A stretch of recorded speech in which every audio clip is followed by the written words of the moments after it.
Lo hemos visto, ¿no? Siempre desde el punto de vista, siempre desde el enfoque de la geoquímica. ¿Ya? Este es un cuadro, ya es casi clásico, digamos, este cuadro. Me imagino que en varias universidades del mundo lo presentan porque es un esquema muy generalizado, ¿no?, del tipo de alteraciones típicas principalmente de pórfidos de cobre, ¿no? Cuando habíamos hablado en esta clase, nos habíamos referido principalmente que los autores, ¿no?, siempre tenían un trabajo bastante amplio con respecto a este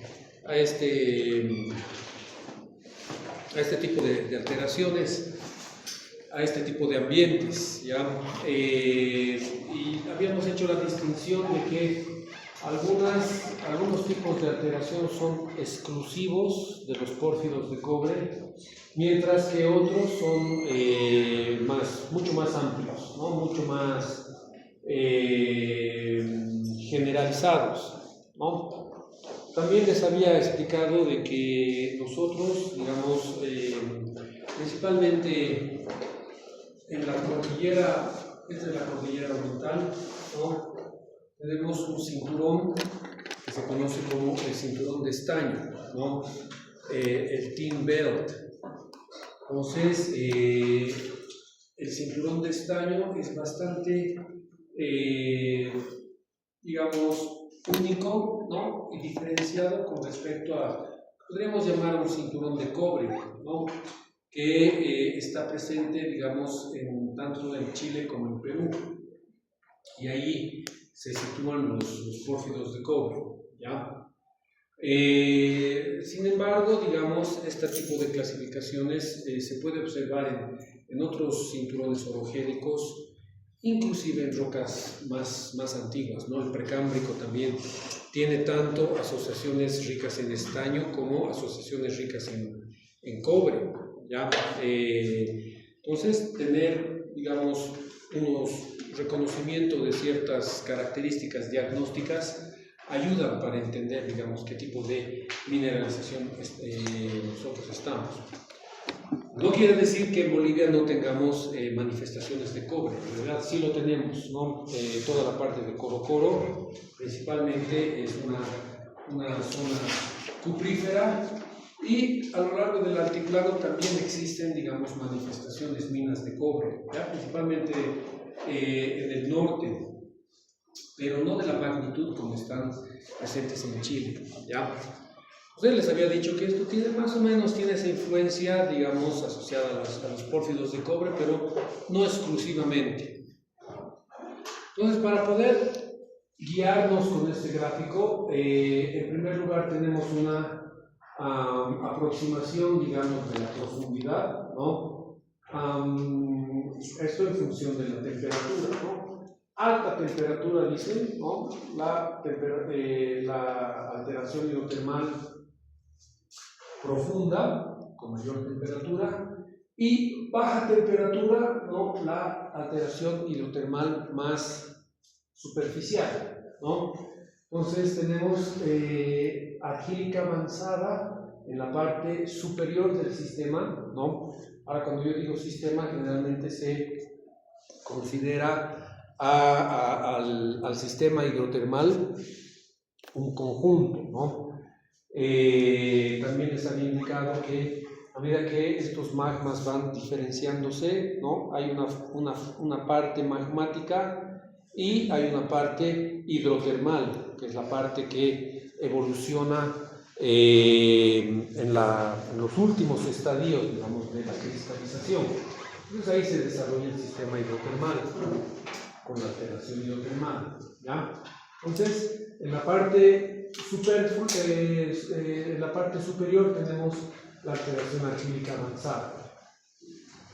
Nuevamente, les indico, esta alteración potásica, ¿no?, es típica de los pórfidos de cobre, ¿ya?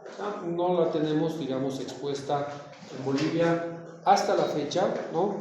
Porque, bueno, por razones geológicas no hay, digamos, la suficiente erosión que nos permita ver lo que está por debajo, pero debido a que son diferentes sistemas magmáticos, diferentes sistemas hidrotermales, parece ser que esto es exclusivo de los pórfidos de cobre, ¿ya? Por el tipo de magmatismo. Entonces, acá tenemos esta que es bastante, digamos, singular. De igual manera, la alteración albítica, ¿no? Ambas, ¿no? están relacionadas a un intercambio alcalino, ¿no? Tanto el potasio como el sodio son metales, ¿no? De los grupos, el primer grupo, digamos, ¿no? De la tabla periódica, alcalinos, ¿no? Están relacionados a removilización de álcalis, ¿ya? Además, esto está relacionado mucho cuando hay interacción de los cuerpos magmáticos, de los cuerpos hidrotermales con secuencias carbonáticas, ¿no?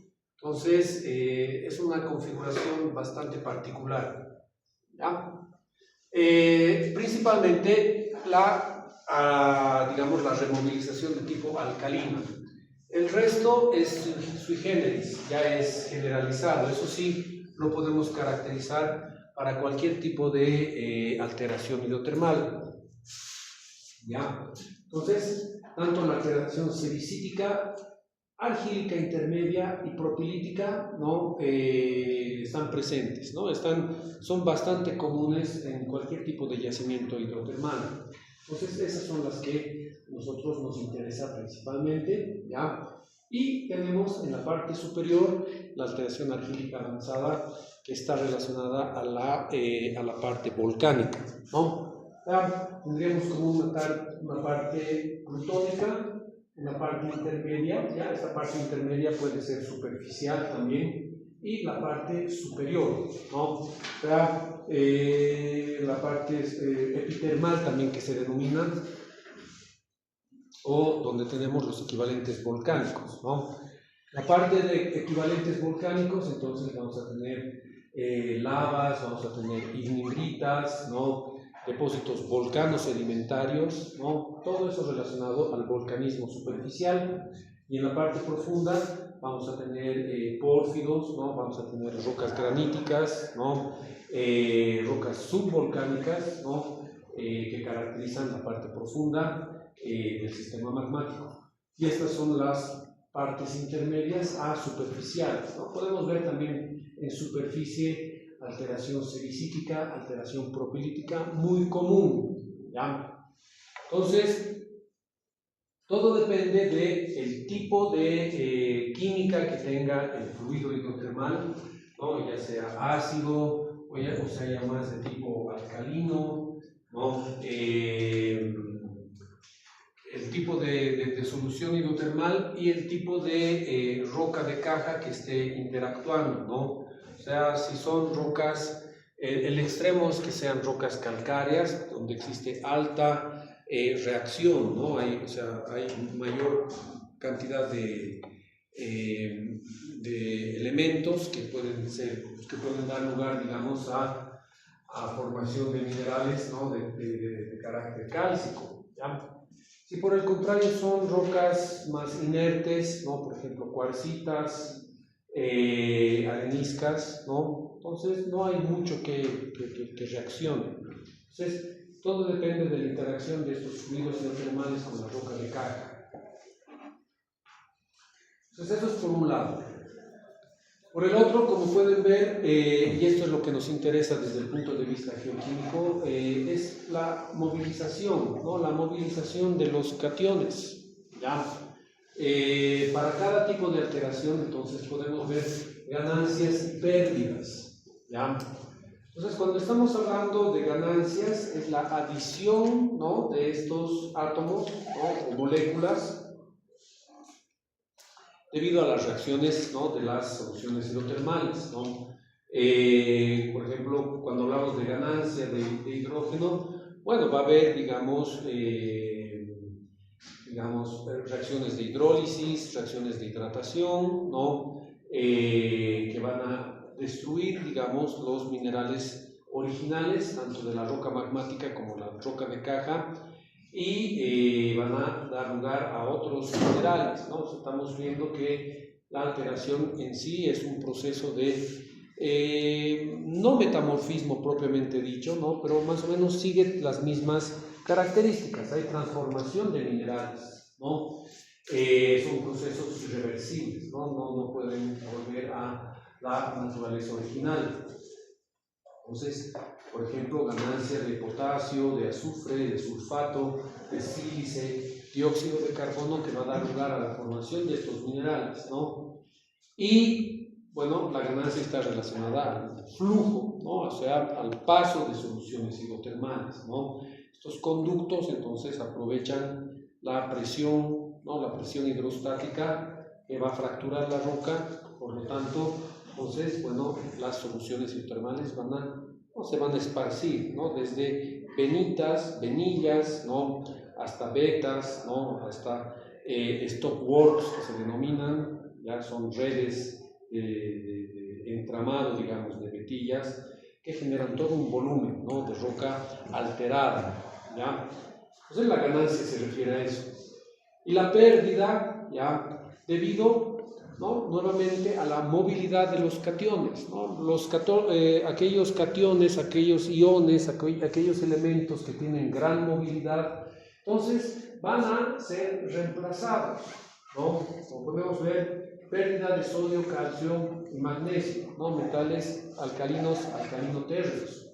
Como podemos ver, tenemos pérdida de potasio, de hierro, de la alteración albítica, pérdida nuevamente de estos cationes, alteración sericítica, ¿no? Casi la pérdida es la misma, ¿no? En la mayoría de los tipos de alteración, ¿no?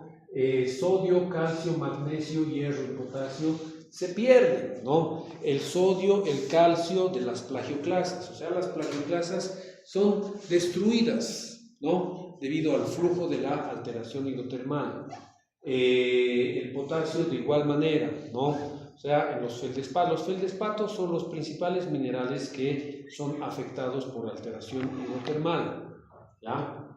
Entonces uno tiene que reconocer el tipo de alteración desde la revisión, digamos, de muestras de mano, ¿ya? Hasta la observación en el microscopio. Obviamente en el microscopio es mucho más sencillo observar y ver cómo los feldespatos están siendo alterados, ¿no? Una plagioclasa, una ortosa, feldespato potásico, naturalmente puede estar, digamos, alterado por meteorización, ¿no? Hay pequeñas alteraciones, digamos, no podemos ver que hay sericita que está reemplazando a los cristales de feldespato, ¿ya? Eso es normal. Las rocas, al estar expuestas a la superficie, se meteorizan y hay una reacción, digamos, de hidrólisis, ¿no? O sea, el hidrógeno, los oxidrilos, el agua entra, digamos, a la estructura y, bueno, ocurren esos reemplazamientos, eso es normal. Pero la alteración hidrotermal es mucho más intensa, ¿no? La sericitización es más intensa, ¿no? O sea, podemos ver cómo la sericita ha alterado, ¿ya? Y puede profundamente, digamos, alterar la roca, ¿ya? Hasta transformarla incluso, ¿no? De acuerdo al grado, ¿no? Alteración algílica avanzada, entonces, por ejemplo, es un grado extremo, digamos, en la cual estos cationes son lixiviados completamente, ¿no? La pérdida se refiere a lixiviación, ¿no? O sea, los minerales prácticamente se transforman, ¿no? Los feldespatos en esencia, las micas también, los anfíboles de igual manera, ¿ya? Entonces una roca originalmente era una dacita, una riodacita, puede estar totalmente transformada, ¿ya? Y en algunos casos dejando una costra, ¿no? Cuando tenemos ganancia, ¿ya? Por ejemplo, cuando la alteración sericítica es bastante pronunciada, o tenemos la alteración argílica avanzada, ¿ya? El sílice, ¿no? Como hemos visto, se removiliza, pero al mismo tiempo se precipita, ¿ya?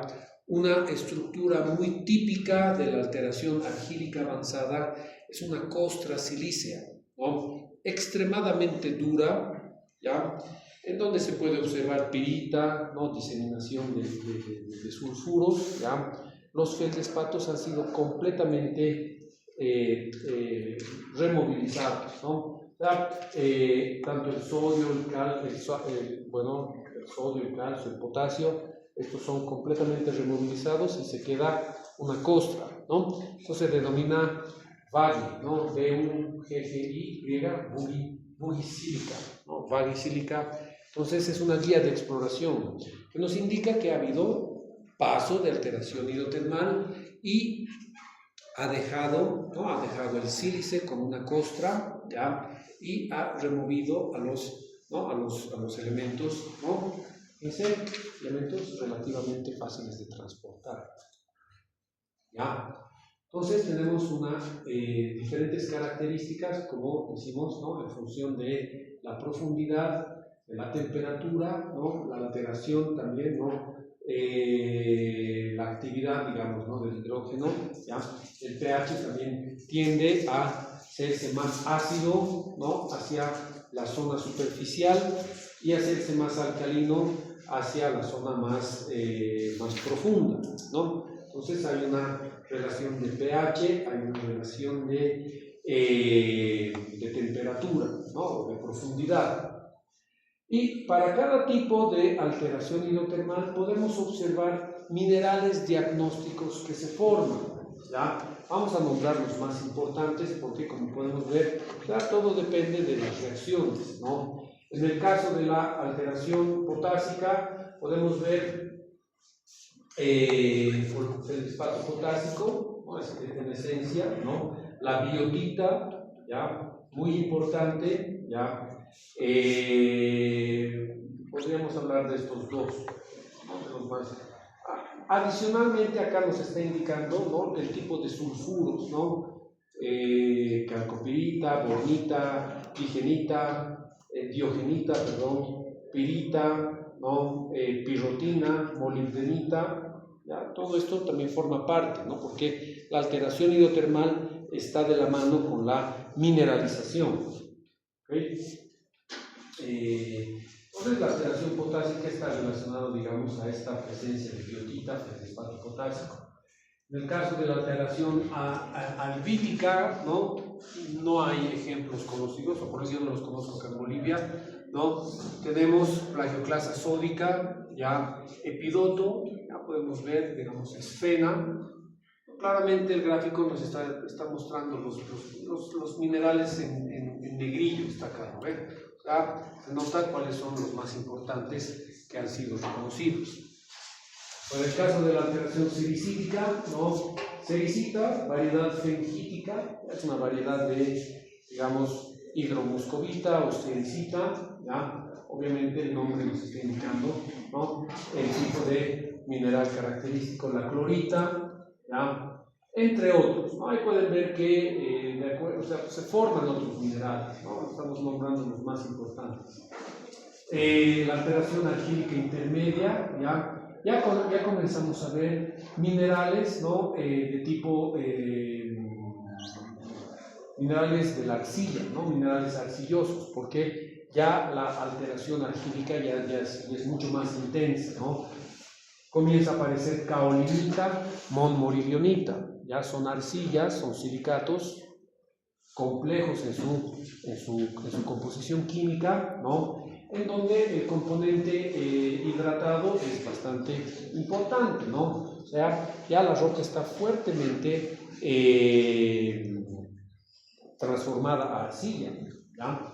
Entonces podemos ver esa característica, ¿no? O sea, una cosa es la sericita es más untuosa a la mano, ya se puede reconocer, digamos, ¿no? La sericita, pero si esto es más intenso, ¿no? Ya hay producción, ¿no? de estas arcillas, ¿ya?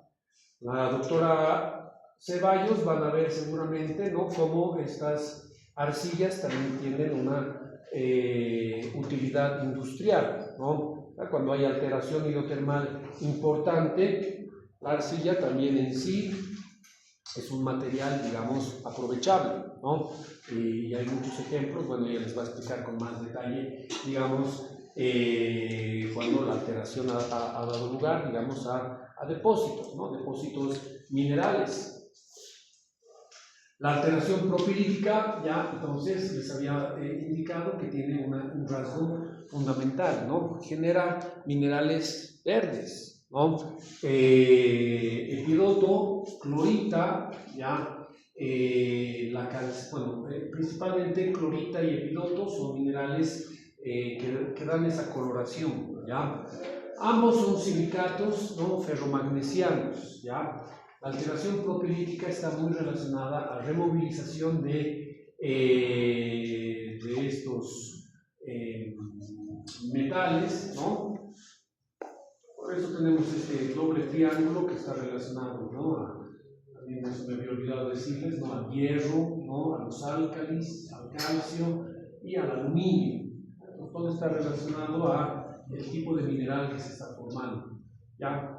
Clorita, magnetita, epidoto, calcita, pirita también, ¿no? Caracteriza a la alteración propilítica, ¿ya?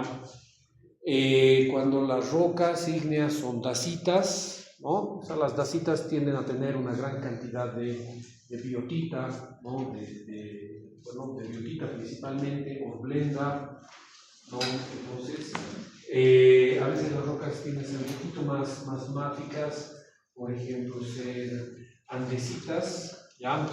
Entonces tienen mayor cantidad de minerales ferromagnesianos y eso ayuda, digamos, a que se genere la alteración propilítica, ¿ya?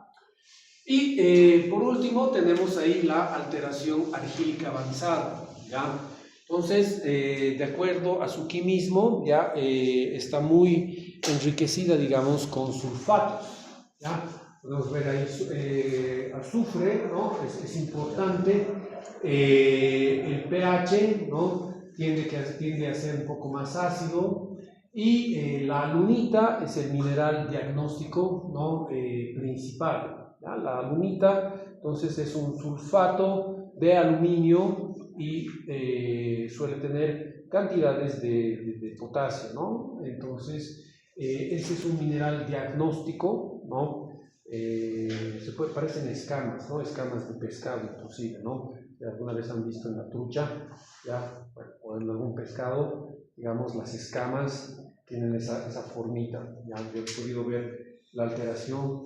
Sin embargo, el mineral tiene varias formas de presentación en campo, ¿no? A veces son mucho más pequeñas, ¿no? Habíamos hablado, digamos, de ejemplos espectaculares presentes acá, ¿no? En Bolivia, realmente en Oruro. Caolinita, de igual manera, ¿no? Tiquita, pirofilita, ya son estos silicatos, ¿no? Estas arcillas que caracterizan a la alteración argílica avanzada, ¿no? La acidez es alta, el pH es bastante bajo, ¿no? O sea, son condiciones, ¿no? En donde las soluciones hidrotermales han reaccionado con el sistema meteórico superficial, ¿no? Hay bastante envolvimiento con las aguas meteóricas y esto incrementa la acidez, por lo tanto esos minerales también están indicando, ¿no? Fuerte acidez, ¿no? Con un sistema volcánico, hidrotermal volcánico activo, ¿ya? Entonces, como ven, cada uno de estos tienen una característica distintiva, ¿ya? Hay diferentes técnicas para determinar las pérdidas y las ganancias de estos cationes. Inclusive hay aplicaciones en donde uno puede insertar lo que corresponde a la roca fresca, ¿ya? Eso se determina con mapeo de campo, ¿no? O sea, reconocer cuál era la roca inicialmente, ¿no? La roca fresca va a tener características químicas, geoquímicas, digamos, originales, ¿ya? Y se compara con la roca alterada, ¿no? La composición química de la roca alterada para determinar un balance de masa y así determinar mucho más fácilmente cuáles son las ganancias y las pérdidas de cationes, ¿no? En base a balances de masa se puede determinar cuantitativamente, ¿no? Cuál ha sido, digamos, ¿no? La pérdida y la ganancia de estos cationes, ¿ya? Nuevamente, nosotros ya tenemos, digamos, una referencia, ¿no? La movilidad de los elementos hace que estos sean, obviamente, fuertemente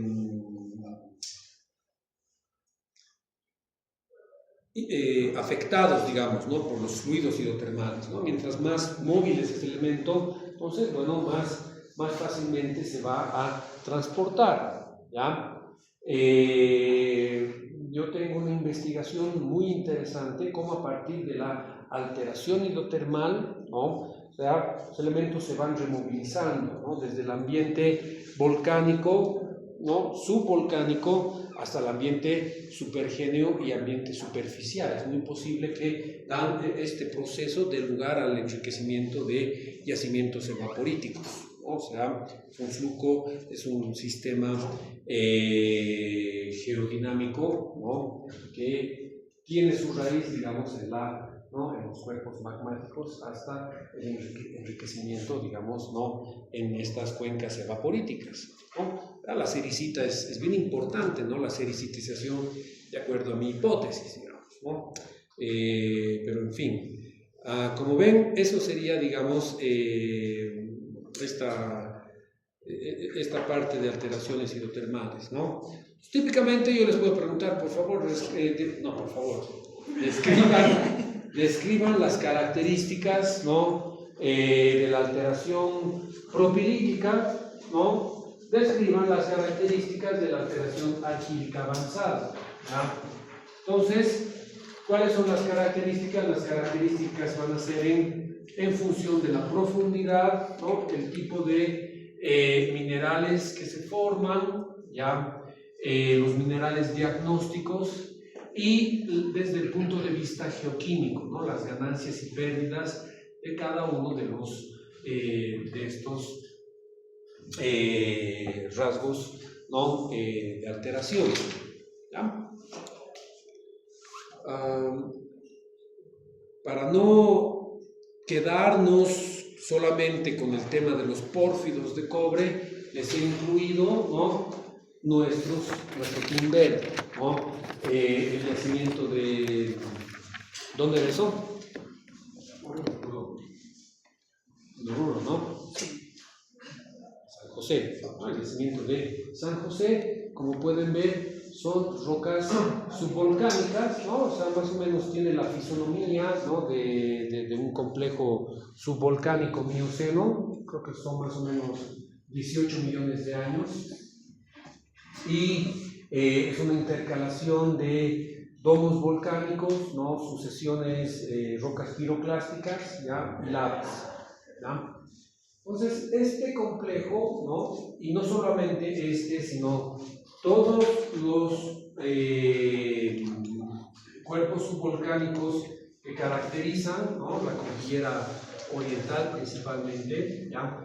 Tienen una característica fundamental, que están intuyendo a rocas paleozoicas, ¿no? Pizarras, metapelitas, ¿no? Limolitas, ¿ya? Y eso es fundamental para la química de estos yacimientos, ¿no? Eso es algo que, bueno, se los puedo mencionar hasta ahí nomás sin complicarlos demasiado, pero eso ha influenciado, ¿no? Para la formación, digamos, del estaño, ¿no? Entonces, Silitoe, ¿ya? Es uno de los geólogos que más ha estudiado, ¿no? Y él ha estudiado precisamente esta relación entre los pórfidos de cobre y los pórfidos de estaño, ¿ya? O sea, en este trabajo, ya en un trabajo de uno de los más, digamos, que más ha influenciado, ¿no? Acá tenemos, ¿no? La idealización de lo que él ha querido denominar como los pórfidos de estaño, ¿no? Tin es estaño en inglés, ¿no?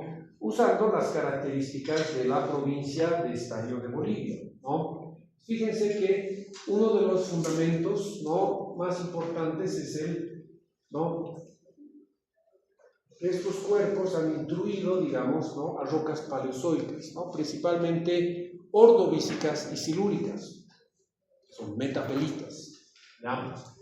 Y eso influye, ¿no?, influye a la química de las soluciones para que se generen, ¿no?, importantes yacimientos de estaño. Luego todo es bastante parecido, digamos, con el modelo, ¿no?, con el modelo de los pórfidos de cobre, ¿no?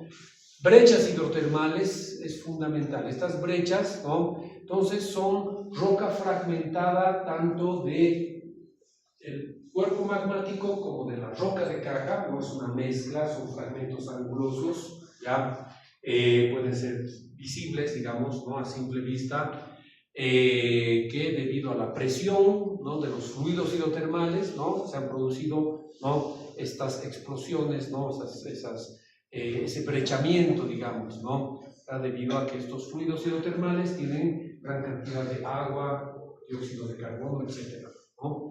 Podemos ver las brechas hidrotermales, ¿no?, alteración sericítica, ¿no? Entonces hay alteración sericítica, ¿no?, formación de la sericita hidrotermal. Podemos ver cierto zonamiento, ¿no?, periférico, ¿no?, la alteración propilítica, entonces está hacia los bordes del yacimiento, ¿no?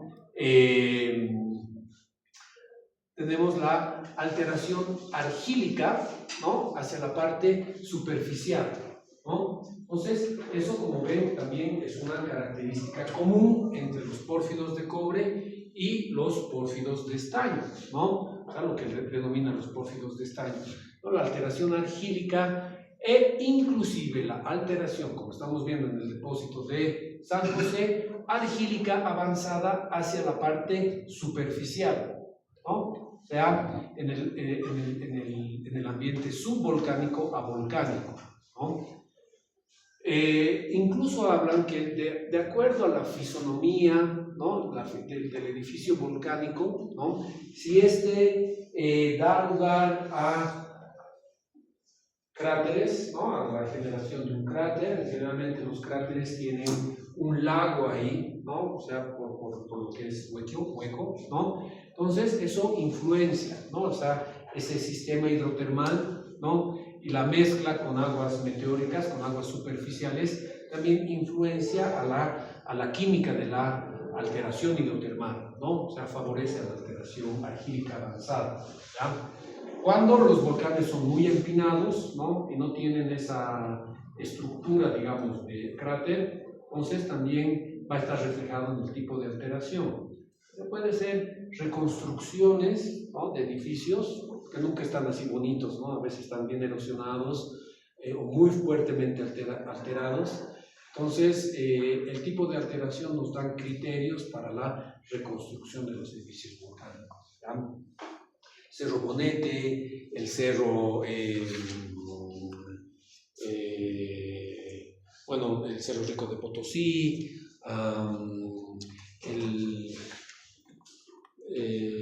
hay diferentes ejemplos, ¿no?, de estructuras volcánicas ya citadas en la literatura, ¿no? Y por último, ¿no?, en el tipo de alteración, ¿ya?, porque como para diferenciar, digamos, ¿no?, los tipos de alteraciones de pórfidos de cobre, ¿no?, tenemos el tipo, ¿no?, un tipo bien específico de nuestro Tinber, ¿no? Los depósitos de estaño, ¿no?, relacionados a los intrusivos, ¿no?, a los batolitos, ¿no?, de la cordillera real, ¿ya? Nuevamente, solo La Paz es muy rica, ¿no?, en este tipo de yacimientos, en estas exposiciones. Somos realmente privilegiados, ¿no?, tenerlo tan cerca.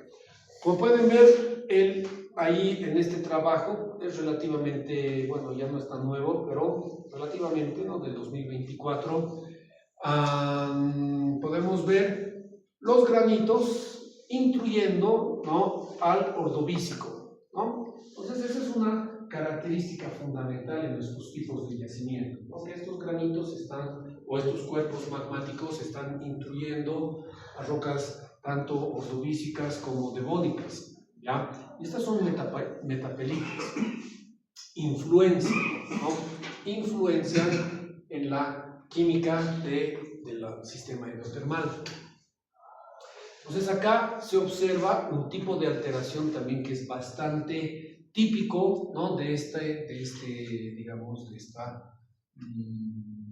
tipo de yacimientos, ¿no? O sea, la alteración de cuarzo turmalina.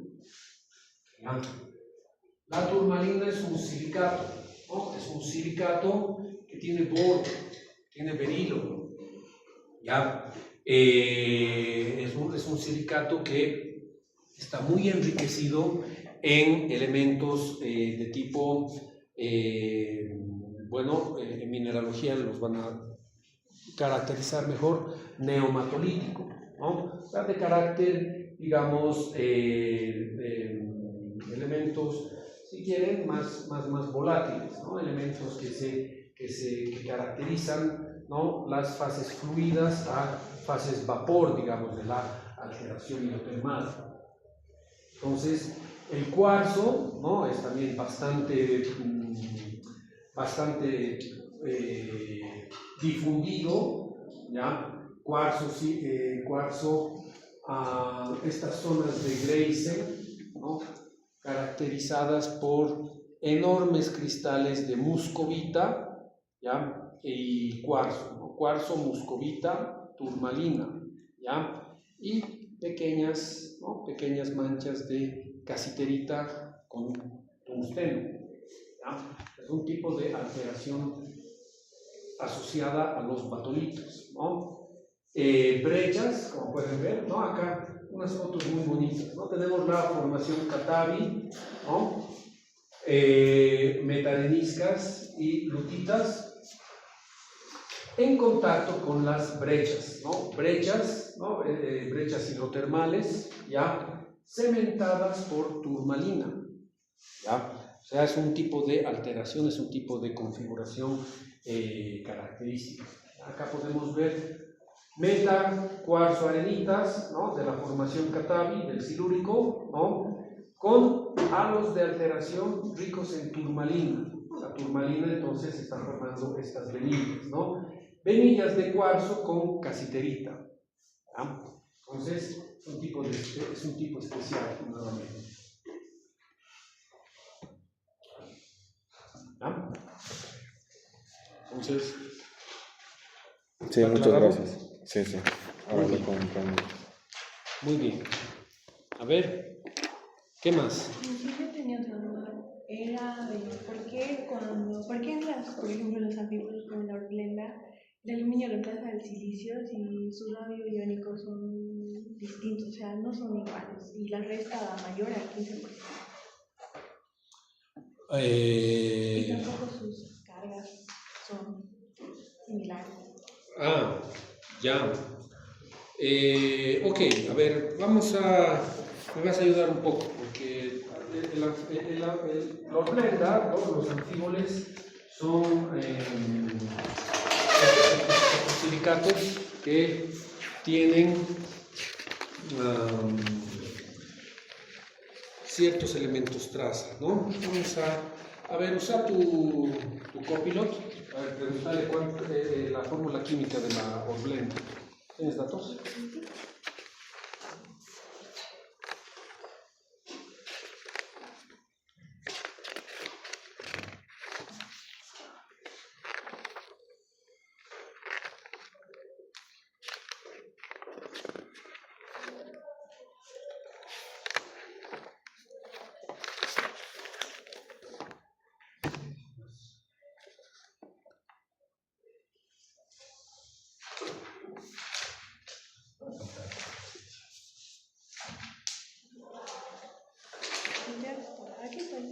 Ya. A ver, dígame la fórmula aquí. Calcio 2, ¿Ya? paréntesis, magnesio, hierro, aluminio. Cerramos paréntesis, sí. 5. Y después, paréntesis, aluminio, silicio, 8. ¿Ya? No, espera. El silicio, solo silicio. O sea, sin negro. Paréntesis y ahí el 8. Ya. Y después, oxígeno 22. Y paréntesis, hidróxido 2. O sea, paréntesis y 2. Ya. En este caso, ¿no? A ver, tenemos el aluminio más 3 y el silicio es más 4. ¿No? Sí. Uno, tenemos la carga, ¿no? La carga ahorita decíamos que la carga no tiene que, puede ser más o menos 1 en diferencia, ¿no? O sea, creo que sí, más o menos 1 en diferencia de carga, y el radio iónico no tiene que sobrepasar, ¿no? el 10%. Creo que tenía acá. ¿Dónde está?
Al silicio, ¿no?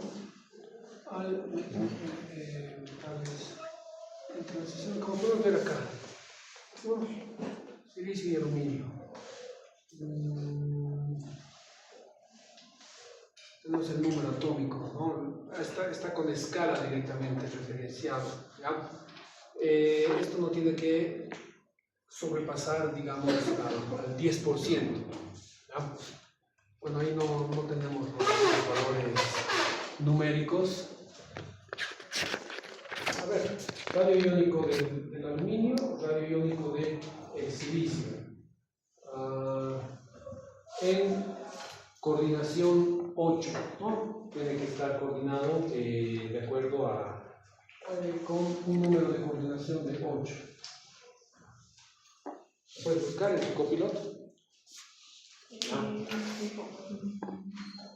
Radio iónico del aluminio te va a salir con el número de coordinación, ¿no? Tiene que ser 8. Supuestamente, bueno, por el gráfico podemos ver que no está superando a más del 10%.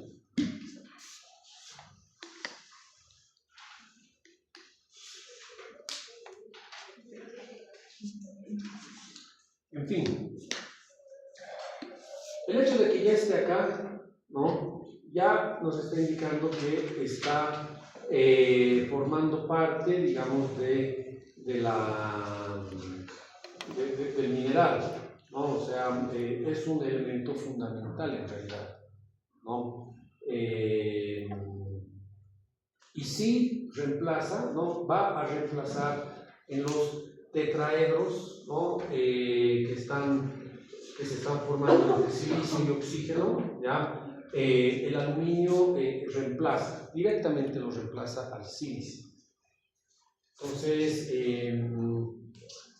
la carga no está digamos, no es más de una unidad, ¿ya?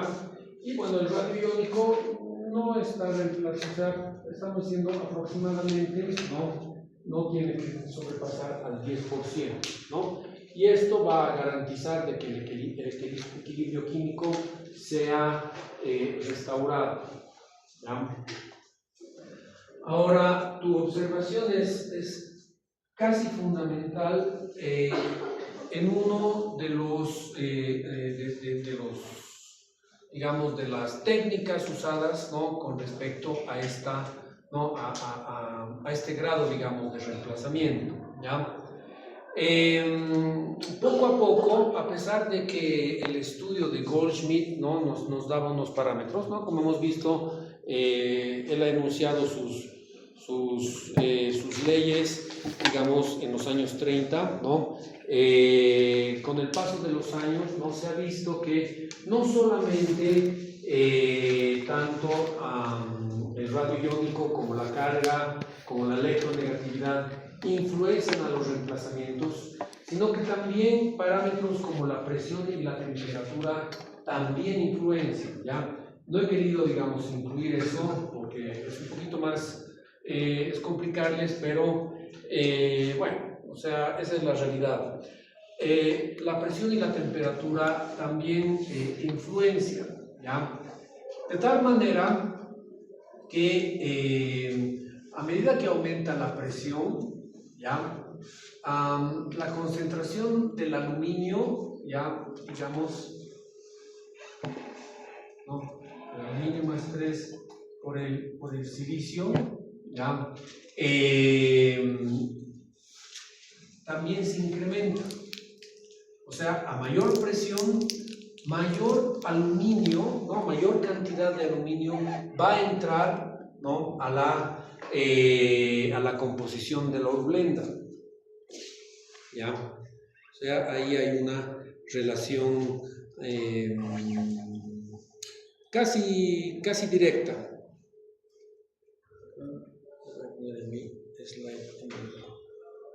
Entonces,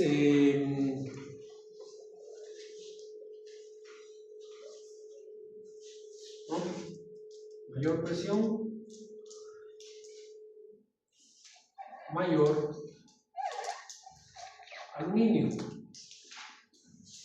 en la horblenda, ¿ya? Y eso se conoce como un geobarómetro.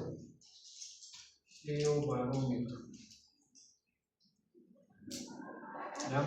Que se utiliza, ¿no?, la relación de aluminio que se mide en la horblenda, ¿no?, nos va a dar un criterio de presión, por lo tanto, profundidad a la cual se ha generado, digamos, ¿no?, estos cristales, ¿no? Entonces, este es un método que se utiliza, el más conocido, ¿ya?, es de un italiano, ¿no?, Ridolfi, es el típico, digamos, ¿no? Utiliza esta relación principalmente para rocas volcánicas, ¿no? Rocas volcánicas, ¿ya?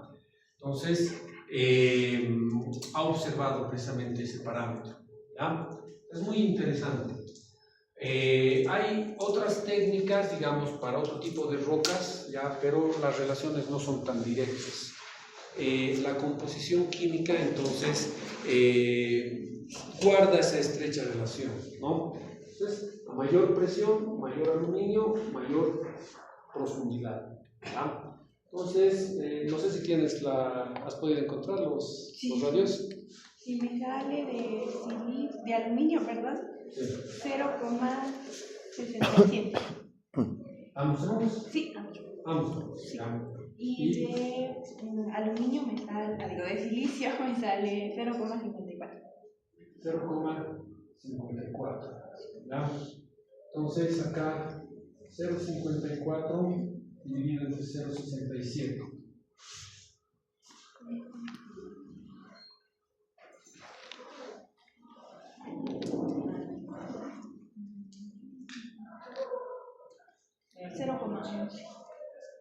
No, espera. ¿Qué?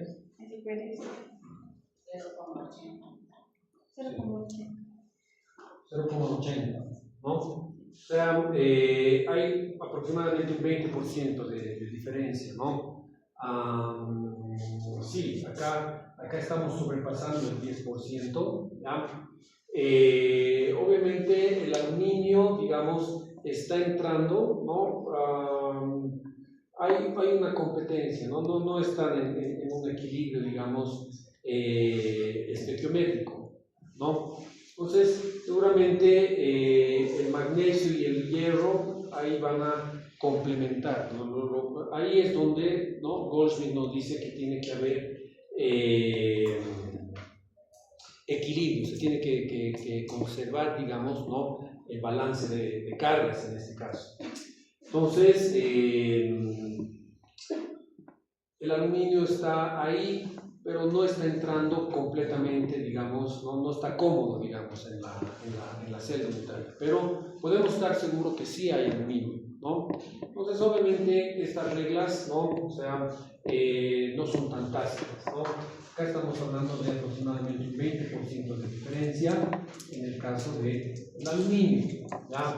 Entonces, eso va a estar, digamos, complementado con otras características en la celda metálica, pero es una interesante observación, ¿ya? Bueno. En el tema de los reemplazamientos, las reglas de Goldschmidt son algo bien básico, ¿no? Como podemos ver, es un criterio, pero ha sido, digamos, ya debatido, ¿no? Por ejemplo, esta observación, ¿no? Hay otros criterios que deben tomarse en cuenta, ¿ya? Ahora, a mayor presión, inclusive más aluminio está entrando en la orblenda, ¿no? Entonces hay una relación directa entre presión y la entrada de estos cationes que entran a la fuerza, digamos, ¿no? Pero los minerales son capaces, digamos, de acomodarlos, ¿ya? Se tiene que tomar en cuenta el balance químico, ¿no? El balance de cargas para que el mineral se pueda encontrar, digamos, a su equilibrio, ¿ya? Pero sabemos que aluminio entra, ¿ya? Entonces eso está bien, digamos, está rompiendo un poquito en contra de lo que también es la regla, ¿no? Hay muchas observaciones que ustedes también se van a dar cuenta, ¿no? O sea, no necesariamente se cumple, ¿no? Ya no todo es tácito, y si se enseña de esa manera ya es dogma, ¿no? Entonces, también ustedes tienen que tener criterio, un buen criterio, ¿no? Tampoco es criticarlo todo, ¿no? Sino con buen fundamento, observar, preguntar, ¿ya? Y ese es un bonito ejemplo. ¿Más preguntas? Sí. ¿Cómo afecta el tamaño del cation al tipo de coordinación 4, 6? Eso sí está, eso ya lo hemos establecido acá.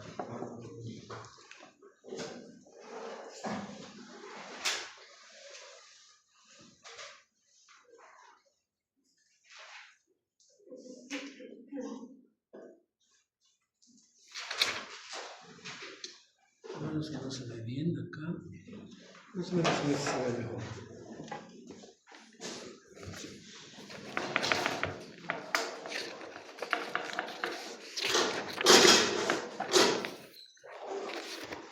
El número de coordinación es la relación entre el catión y los aniones, ¿ya?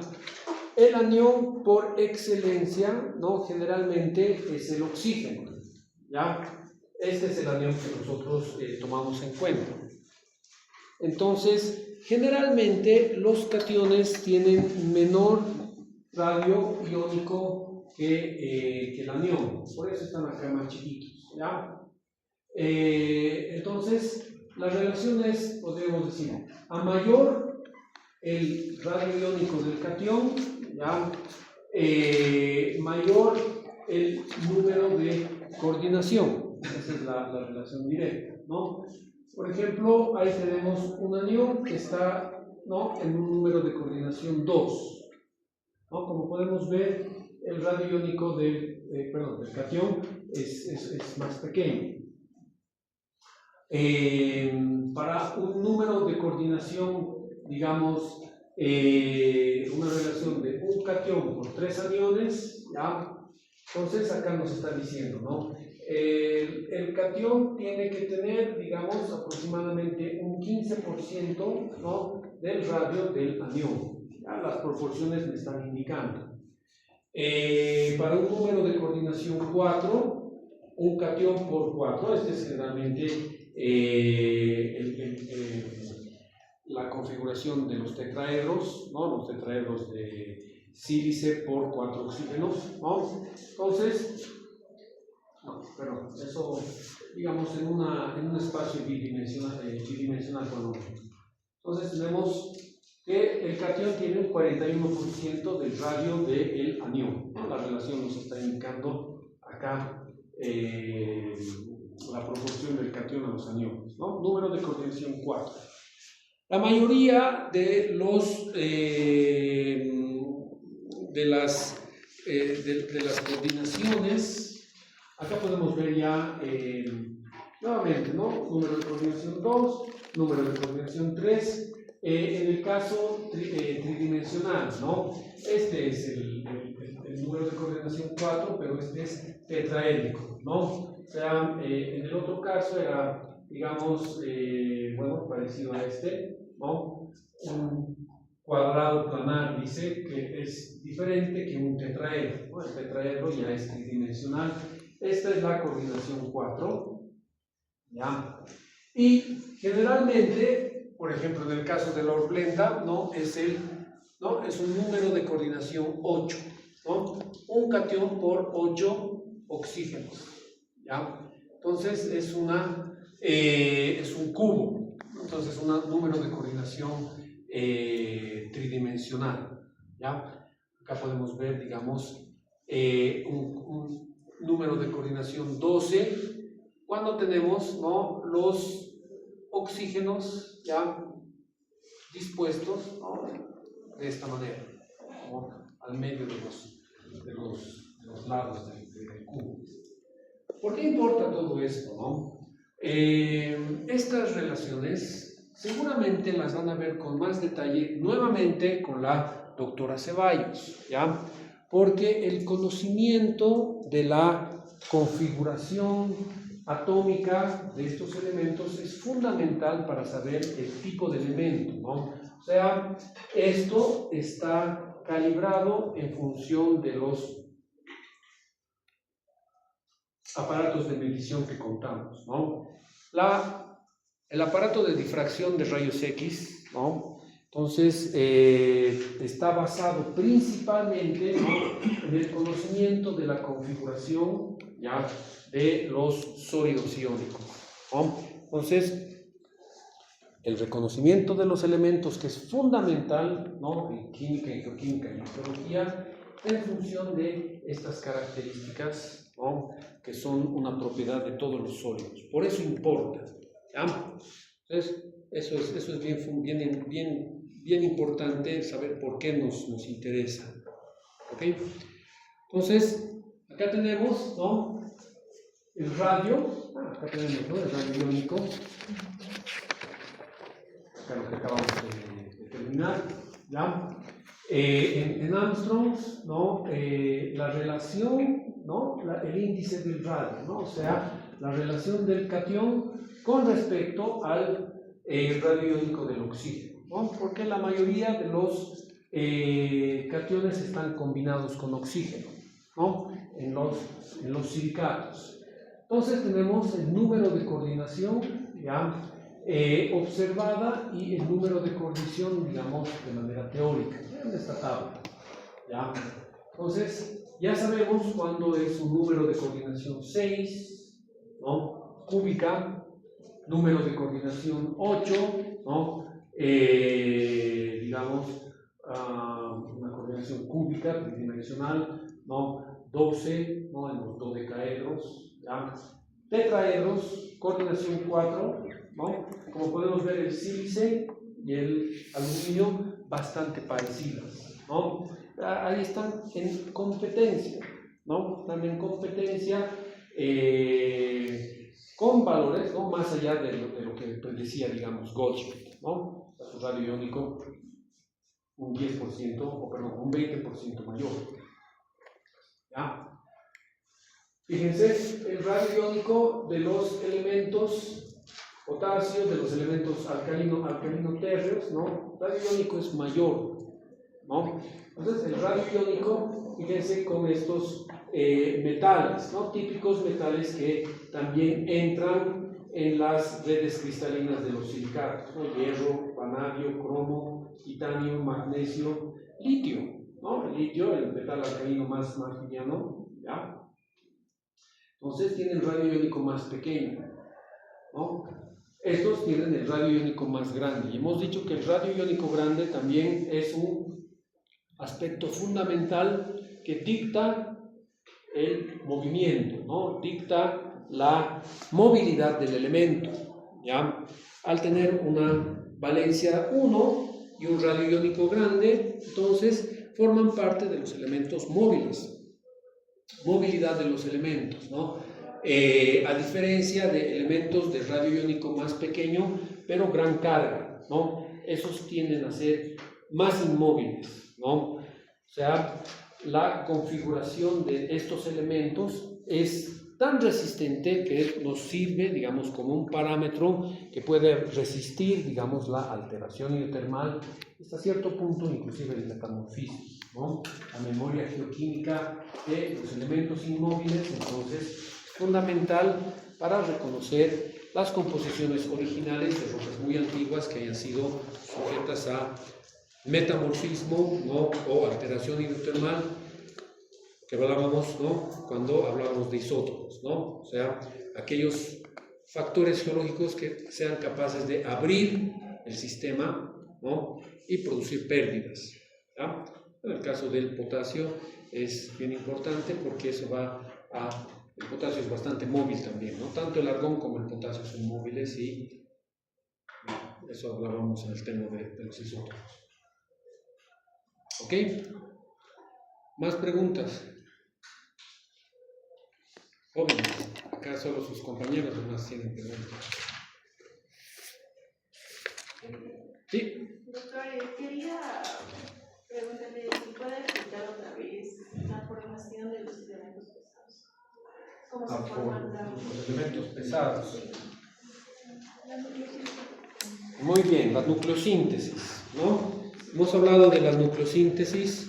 En esencia hay dos tipos, ¿no? O sea, podemos dividir la nucleosíntesis en función de los elementos de la nucleosíntesis endotérmica y la nucleosíntesis exotérmica, ¿no ven?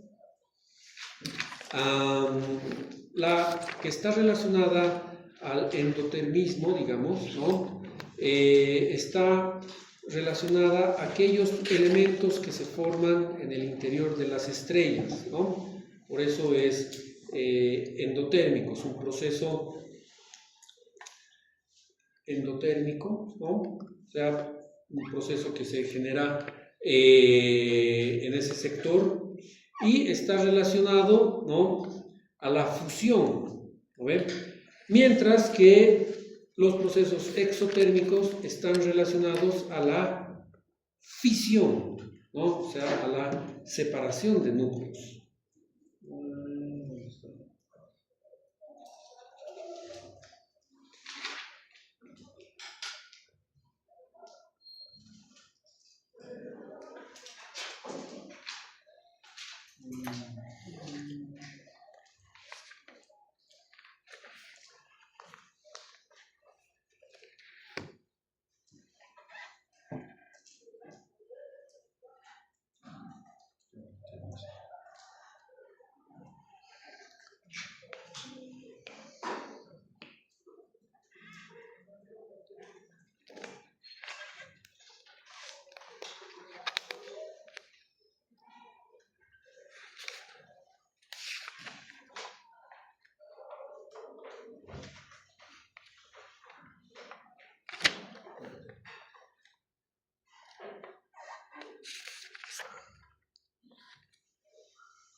Teníamos, por ejemplo, este gráfico en función de la... ¿Qué era esto?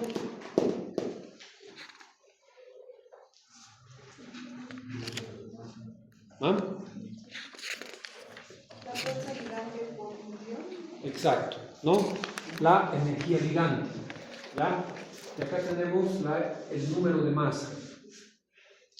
Entonces, la energía ligante es una energía en exceso que está presente, ¿no? en los átomos, ¿no? en estos núcleos, ¿no? de los elementos, que no es una relación lineal, ¿no? No es una relación que a medida que el elemento es más pesado, ¿no? más energía ligante va a tener en su núcleo, ¿ya? Muy por el contrario, podemos ver que, por ejemplo, para el hidrógeno es una energía, el protón, ¿no? O el protio, ¿no? Tiene una energía ligante prácticamente un poquito mayor a 1, ¿no? El helio el helio 4 tiene una energía ligante bastante alta, ¿no? El litio 6 nuevamente baja y de ahí comienza a subir, ¿no? O sea, a medida que van aumentando, por lo menos hasta el hierro 56, la mayoría de los elementos, ¿no? con excepción, digamos, del helio, van aumentando progresivamente, ¿no? su energía ligante, ¿ya? Entonces lo vamos calculando, si se acuerdan, por el número, ¿no? O sea, es la energía por el número másico, ¿no? dentro del núcleo, número de protones y número de neutrones. Pues va aumentando, ya hasta que llega a un máximo en el hierro 56. ¿Ya?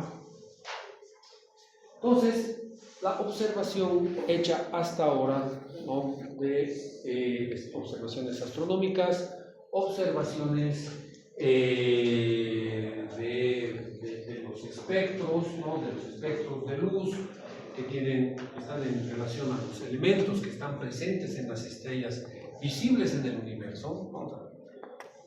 Millones de estrellas prácticamente, ¿ya?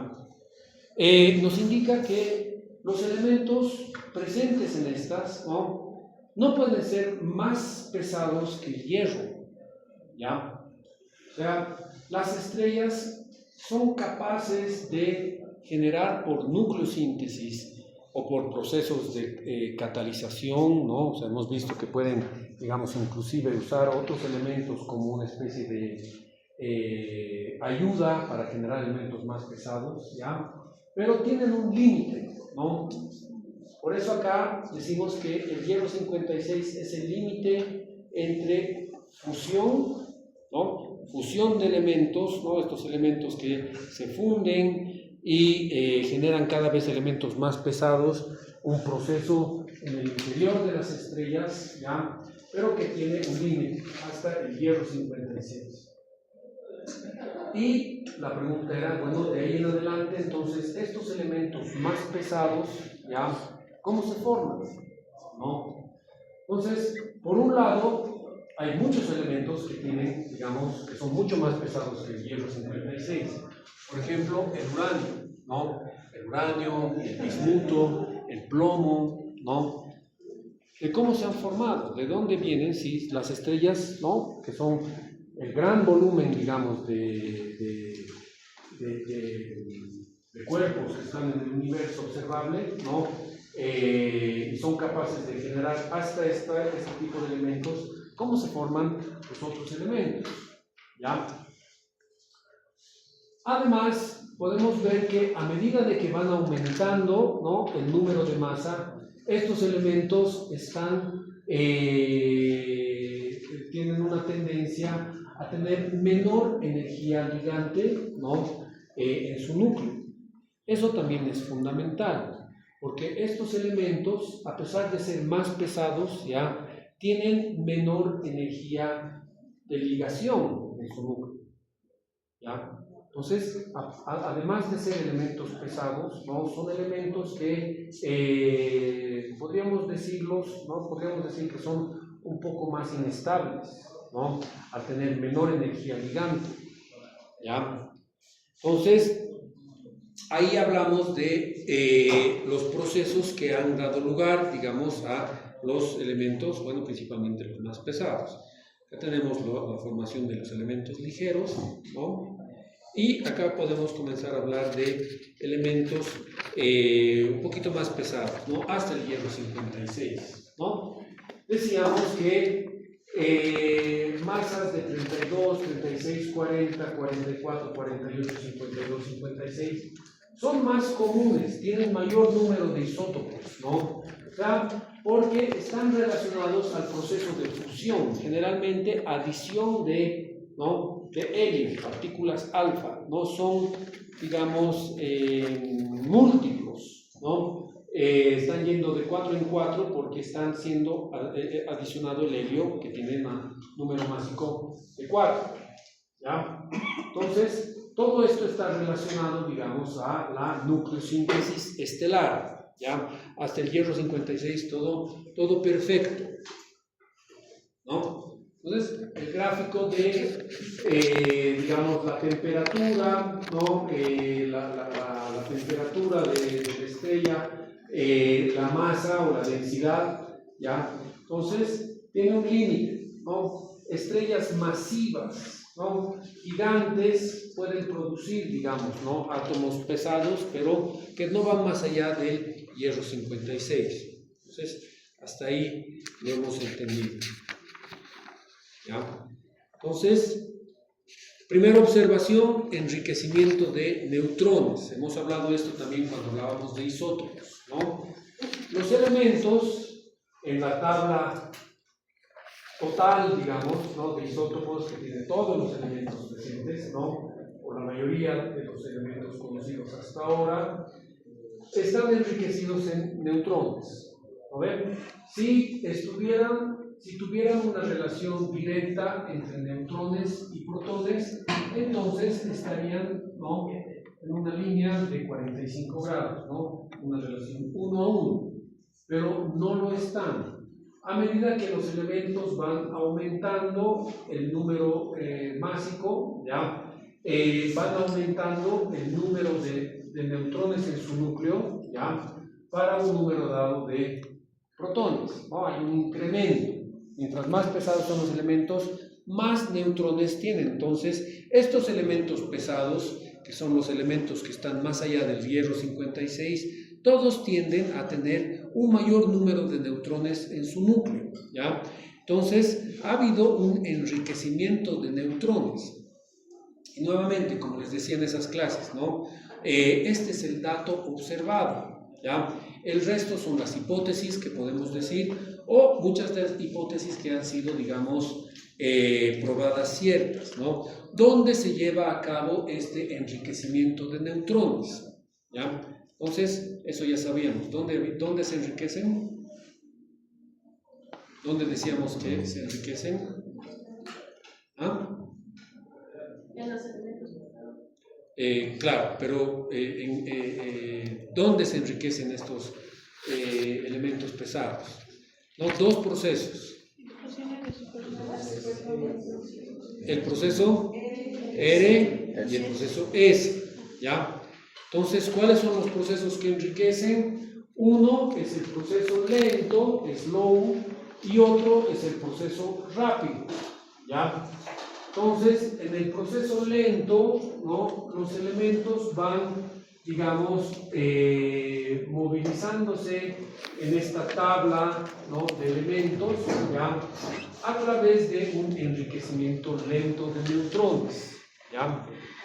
Entonces, por un lado, las estrellas masivas, que no son capaces de fusionar elementos más pesados, ¿ya?, sí ejercen, digamos, un gran flujo de neutrones, son fuentes de neutrones naturales, ¿no? O sea, no producen elementos más pesados por fusión, pero sí producen grandes flujos de neutrones, ¿no? O sea, las descargas de masa de las estrellas son flujos de neutrones, son partículas, ¿no? Por ejemplo, acá en el decaimiento del neón, ¿no?, al magnesio, ya hay producción de neutrones, ¿no? Estos neutrones por el decaimiento. Hemos visto que los elementos pueden, digamos, ceder, ¿no?, parte de su masa, ¿ya?, debido a procesos de decaimiento. En este caso, elementos se acumulan neutrones, ¿no?, digamos, a una razón por unidad de tiempo, ¿ya?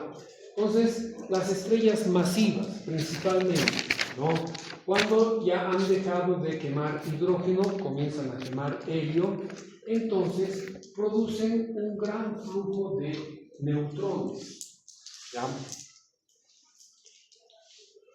En algunos casos, ¿no?, se ha observado como cuando las estrellas, ¿no?, comienzan a encogerse porque la gravedad comienza a ganar la batalla de la expansión térmica, ¿no?, la estrella comienza a comprimirse, ¿ya?, y los electrones de los elementos que están dentro de la estrella, ¿no?, comienzan a ser absorbidos por los neutrones, ¿ya?, y más propiamente dicha, comienzan a ser absorbidos por los protones, ¿no? Entonces el protón del núcleo de pronto comienza a absorber electrones, ¿ya? Y como el protón era positivo y los electrones son negativos, ¿no?, se comienzan a generar neutrones, ¿ya?, a costa de pérdida de protones.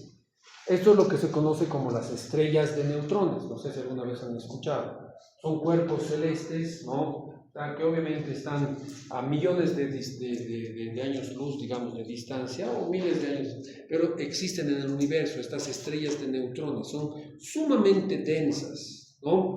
Entonces se pierden protones porque los electrones de las órbitas son absorbidas por los protones, ¿no? Son procesos astronómicos increíbles, pero ocurren, ¿no? Entonces tenemos cuerpos celestes que son masas de neutrones prácticamente, ¿no? Y lo que estamos hablando acá es de la producción de neutrones, ¿ya? Entonces el proceso lento está relacionado a este flujo de neutrones, ¿ya?, que puede enriquecer a elementos. Lo que estamos hablando es que hay elementos enriquecidos en neutrones, ¿ya? Entonces, el proceso lento genera elementos más pesados por enriquecimiento de neutrones. Y el proceso rápido, ¿ya?, todos estos elementos que están, digamos, cada vez más pesados, ¿ya?, si se han fijado en el libro de White, hay una escala, ¿no?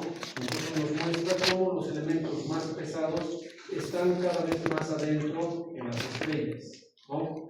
Estos, si explotan, generando supernovas, ¿no?, también dan lugar a grandes flujos de neutrones, ¿no? Entonces los elementos pesados habrían tenido, digamos, su origen, ¿no?, por enriquecimiento de neutrones, ¿no?, tanto en las estrellas grandes como a través de estas explosiones que también enriquecen a los elementos, ¿no?, generando elementos más pesados, ¿ya? Por lo menos eso es lo que nos dicen estas. Serán hipótesis, serán teorías, ¿no? Son teorías que seguramente tienen, ¿no?, cierta validez, pero están tratando de explicar el hecho fundamental que es este, ¿ya? Elementos más pesados tienen mayor número de neutrones en su núcleo, ¿ya? Posible explicación, los procesos lentos, los procesos rápidos, ¿no? Tal vez un astrofísico nos puede explicar exactamente si esto es cierto, esto no es tan cierto, ¿ya? Pero es lo que les puedo enseñar yo hasta la fecha, ¿ya? ¿Está bien? Muy bien. ¿Ya más preguntas, chicos? Antes de acabar.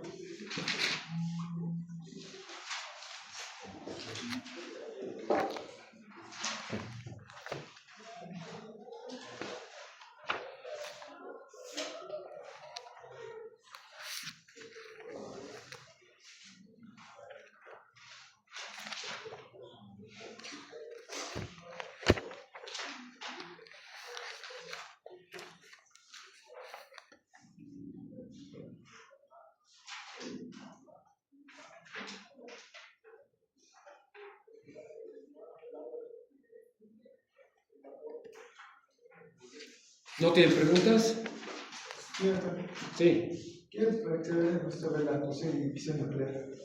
¿Perdón? Sobre la fusión y fisión nuclear. ¿En qué consiste? Sí.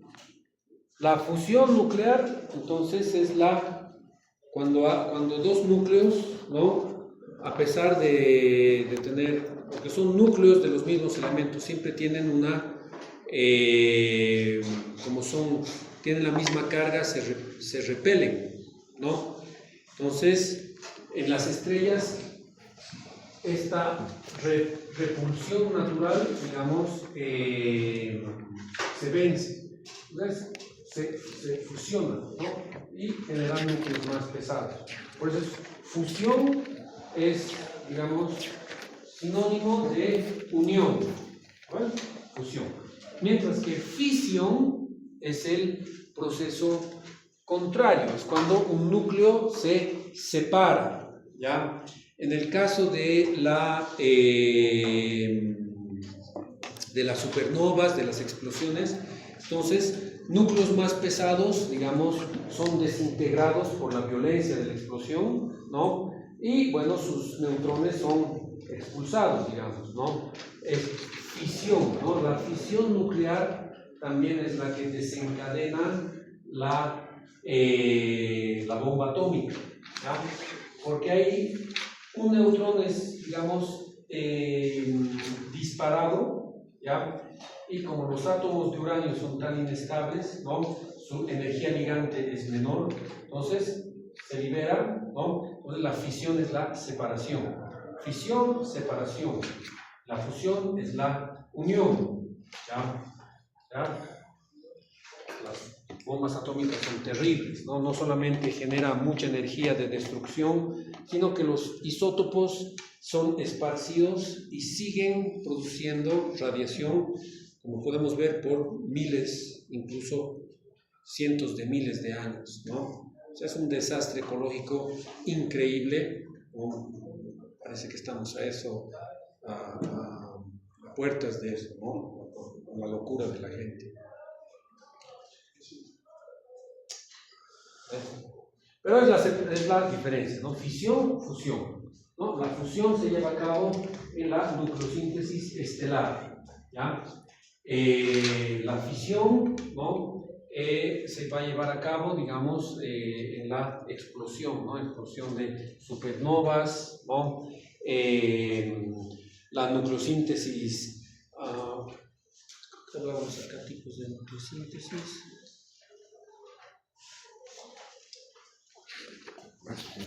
Nucleosíntesis cósmica, bueno, es una explosión, entonces es fisión también, ¿no? Sin embargo, ahí tenemos transformación de energía a materia, ¿no? La nucleosíntesis estelar es fusión. La nucleosíntesis explosiva, ¿no? Es fisión, ¿no? Porque es explosión, ¿ya? La nucleosíntesis galáctica, ¿ya?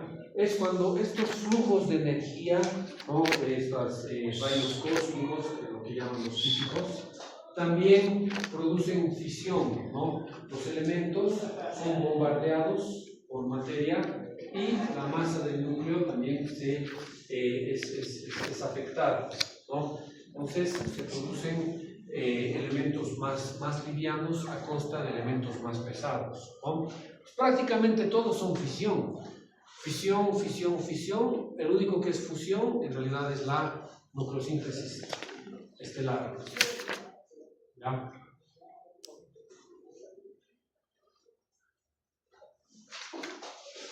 Bueno. ¿Nadie tiene más preguntas? ¿Nadie tiene más preguntas? ¿Tienes? Muy bien. ¿Cómo influye la estabilidad nuclear con la abundancia de elementos? ¿Qué factores más influyen en la abundancia? ¿Para qué viene el ¿Cómo era? ¿Cómo influye la estabilidad nuclear con la abundancia y qué otros factores influyen en la abundancia de los elementos?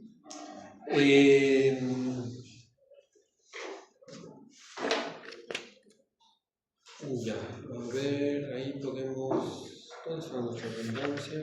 Acá. Acá tenemos abundancia. Acá. ¿No?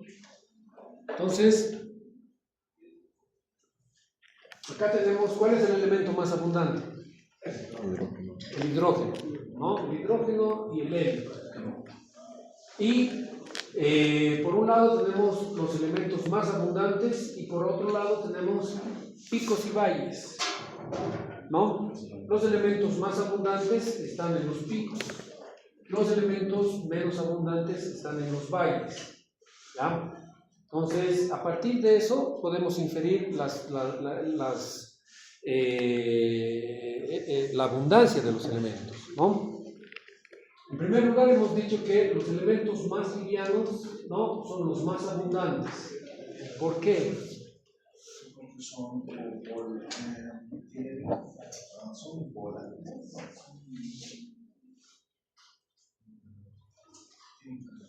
No por volatilidad, no exactamente. Como hemos, ¿alguien sabe? ¿Alguien se acuerda? No se acuerda. ¿Ah? Creo que requería menos energía para que tienen una configuración simple, ¿no? El hidrógeno tiene la configuración más simple. ¿Cuál es la configuración del hidrógeno? ¿Ah? ¿Qué tiene en su núcleo?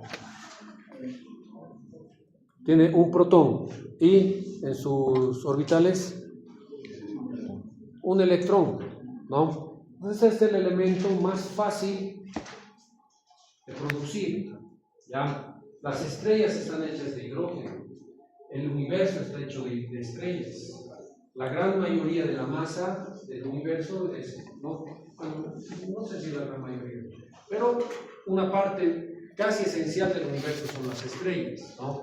El resto es el espacio, la energía negra y esas cosas. Pero en esencia la mayor parte de la materia está concentrada en las estrellas que están hechas de hidrógeno, ¿no?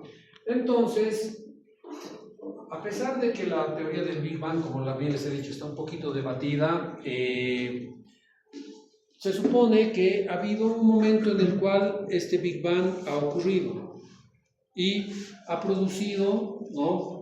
Acá tenemos todas esas subpartículas que generan los protones y los neutrones, ¿ya? Pero el átomo más sencillo de producir, ¿no?, sea cual sea el origen, ¿no?, es el hidrógeno. Y el hidrógeno y el helio son los elementos más abundantes debido a la nucleosíntesis, ¿no?, relacionada, digamos, a un proceso original, ya sea un Big Bang o un universo que se recicla o ciclos de universos que se repiten, ¿ya? El hidrógeno y el helio es el elemento más abundante, ¿ya? Sin ir demasiado lejos, ¿ya? Entonces, por un lado está el hecho de que la abundancia está relacionada a la configuración del elemento. Mientras más sencillo de hacer, entonces, bueno, más abundante, ¿no? Y por el otro lado está individualmente, digamos, estas configuraciones. ¿Por qué tenemos configuraciones más abundantes y configuraciones menos abundantes? ¿Quién se acuerda?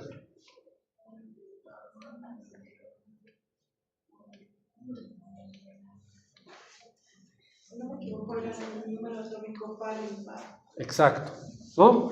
Porque tenemos configuraciones o combinaciones que hacen que ciertos elementos sean más abundantes que otros, ¿no? En esencia, cuando el número atómico y el número de masa son ambos pares, ¿ya?, producen mayor cantidad de isótopos por elemento y elementos que tienden, ¿no?, debido a eso, a ser más abundantes, ¿no? Lo que hablábamos de la regla de Odo-Harkin, ¿no? Esto de... Entonces, configuraciones donde el número atómico, el número de neutrones, ¿no?, o sea, el número másico es par, produce el mayor número de isótopos, por lo tanto, mayor abundancia. Aquellos elementos que tienen configuraciones pares son elementos que son más abundantes, ¿ya? Entonces, cuando hablábamos de la abundancia, ¿no? Es precisamente estos elementos que están en los picos, son elementos que son mucho más abundantes que los elementos, ¿no?, contiguos, pero que tienen menor abundancia, ¿ya? Inclusive eso veíamos cuando comparábamos los elementos, digamos, en los spiders, ¿no? La condrita tiene ese efecto, ¿no? O el spider relacionado a la roca comparada con la condrita tiene ese efecto de zigzag, ¿no? Porque hay tierras raras que tienen configuración nuclear par y tierras raras que tienen configuración nuclear impar, ¿no? Entonces hay una relación, ¿no? Esto hablábamos por el proceso de fusión, ¿no? La adición de átomos con número par, ¿no? Entonces, esta configuración electrónica también está dictando la abundancia de los elementos.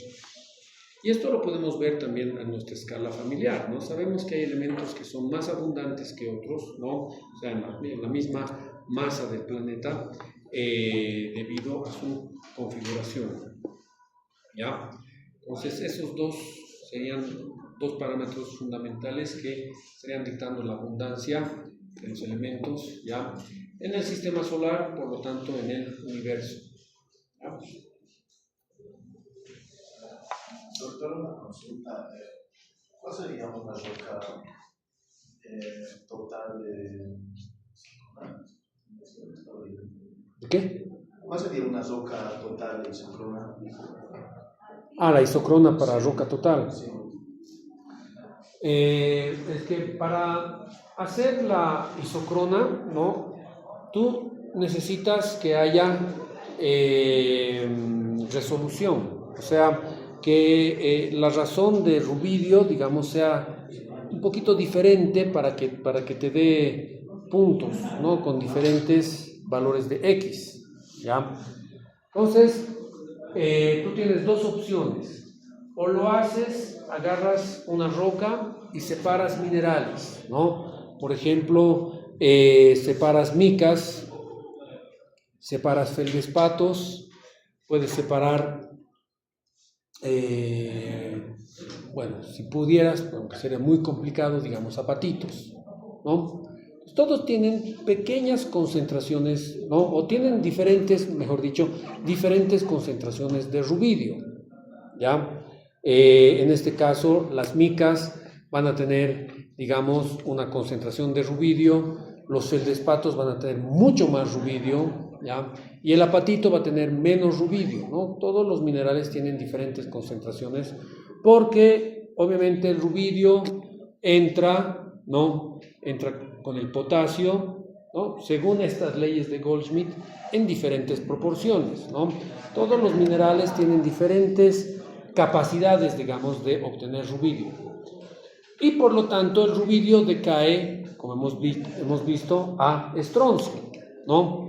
Estos entonces decaen a estroncio, pero en diferentes proporciones, pero a una razón constante, ¿ya? Y a pesar de tener diferencias en la concentración, ¿ya?, la razón de decaimiento es la misma, ¿ya? Por eso es que la pendiente es la misma, ¿no? Es una razón constante. En el resbalín siempre vas a tener la misma pendiente, ¿no? Bueno, un resbalín así, ¿no? A no ser que sea así. Pero se supone que la pendiente es constante. Entonces, no importa la concentración, la pendiente siempre es constante, ¿ya? Ahora, eso es la isocrona mineral. Debido a su dificultad, debido a que es más morosa, entonces se hace la isocrona de rocas totales, ¿ya? En ese caso, tú obtienes la concentración de rubidio, ¿no?, la concentración molar de rubidio, pero promedio de toda la roca, ¿ya? Y para tener contraste, vas a ir al campo y vas a obtener rocas, pero que se supone que son de la misma unidad, ¿no?, del mismo batolito, o de la misma unidad, digamos, metamórfica, ¿ya? Pero que estás pensando de acuerdo a tu mapeo, que es la misma unidad geológica, ¿no? Entonces vas a tener diferentes análisis de rocas totales, ¿no? Unas 5, unas 6, ¿no? Mientras más tengas, ¿no? Y que, digamos, esté dentro del conjunto, ¿no? Todas ploteen, digamos, en un mismo gráfico, ¿ya? Entonces se aplica el mismo principio, pero en vez de que sean minerales, lo estás aplicando a diferentes muestras de rocas que tienen diferentes concentraciones de rubidio, ¿ya? Pero en este caso es un rubidio promedio de toda la roca, ¿ya? Entonces, como hemos visto, esa técnica se ha hecho en las rocas del Precámbrico, ¿no? Ellos han mapeado diferentes rocas que configuran unidades geológicas que aparentemente son las mismas, ¿no? Y si estas están cayendo dentro de la línea de pendiente, línea de regresión, entonces definen una pendiente. Como hemos visto, las pendientes son las que dan la edad de de ese conjunto de rocas. ¿Ya? Entonces es una técnica un poquito experimental. Como ven, tiene su fundamento en el campo, reconocimiento de unidades geológicas que pensamos que son las mismas. Entonces uno puede sacar diferentes muestras, ¿no? Y obtener una isocrona de roca total. La isocrona de roca total tiene la ventaja de que es menos afectada por procesos metamórficos que hayan ocurrido, ¿no? Es más difícil homogenizar todo un volumen de roca que homogenizar minerales individualmente, ¿no? Por eso las isocronas minerales tienden a ser menos inexactas, ¿no? O menos exactas que las isocronas de roca total.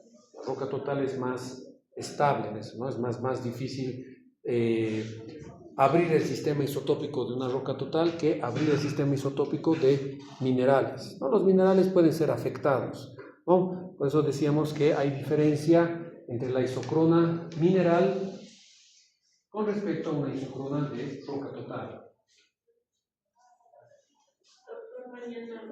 ¿Van a entrar ejercicios? ¿Viernes? No, va a ser teórico, pero ejercicios van a entrar en los exámenes del auxiliar. Vamos ahí. Gracias por preguntar. ¿Ya? Entonces va a ser teórico. Si tienen un entendimiento de la teoría, no van a tener mayores problemas.